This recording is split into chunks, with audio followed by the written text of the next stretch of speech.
We could experience some severe weather here today as well. Scott, how's it looking out there? Well, as we go through the day today, it looks like we will have a lull in the activity this afternoon, Emily and Sue, but going into tonight, we'll see some of those thunderstorms flare up again. A pretty low-end chance there could be some gusty winds and small hail. Tomorrow night is of greater concern. That's when we have a greater threat level as far as the thunderstorms are concerned, a slight risk rather than the marginal risk that we have today. Once those storms do pass, we should expect a significantly cooler pattern to settle in. You'll definitely feel the difference by Wednesday afternoon. There's the view outside at the Gerald R. Ford International Airport. Now overcast skies in the wake of the showers and storms that rolled through just about an hour ago now. 64 is the update on our temperature, with winds from the northwest currently sustained at 11 miles per hour.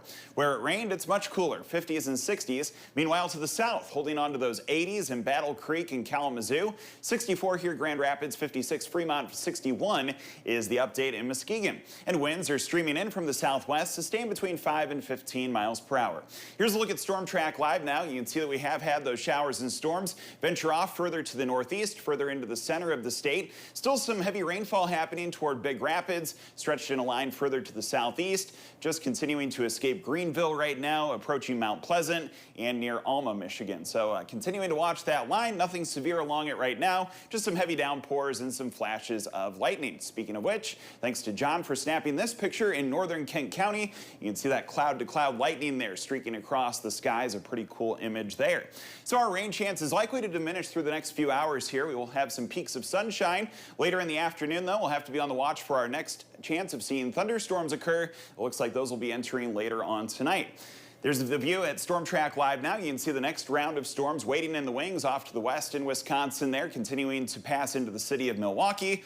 And it looks like that'll continue to work its way across Lake Michigan today. There's a slight risk of severe weather from Milwaukee, Chicago, into northwest Indiana. A marginal risk across most of lower Michigan. And again, that gets upgraded to a slight risk tomorrow. As you can see, there's the potential for some explosive storms off to our west, an enhanced risk of severe weather. And it looks like we may be able to maintain some of that strength as they march eastward into Michigan as we get into tomorrow night. So there is that greater chance at seeing strong storms. Here's a look at Futurecast then. As we go through time, we should expect to see it about 5 o'clock this afternoon. Northern communities up by Ludington being impacted by rain and storms. That line extending further south. And along the leading edge, there could be some gusty winds and some small hail. I have to watch for some downpours too. That looks to mainly affect the area between about 8 and 10 o'clock tonight. You can see that that's going to be passing off to the east. Tomorrow looks like a fairly quiet day. It'll be muggy and very humid, temperatures rising back into the mid-80s with some peaks of sun during the afternoon. Here comes the next wave of storms as we get into the late Tuesday night and early Wednesday morning, and this could pack a greater punch, especially damaging winds along the leading edge of those storms. So that's our next threat as we get into Tuesday night. Precipitation amounts look to be rather significant, about a ½ an inch to an inch as we travel through the course of the next couple days. Here's a look at the 8-day forecast. 76 the high on Wednesday, breezy in the wake of the storms. Much cooler, highs in the mid to upper 70s, advancing into the Memorial Day holiday weekend. Sue?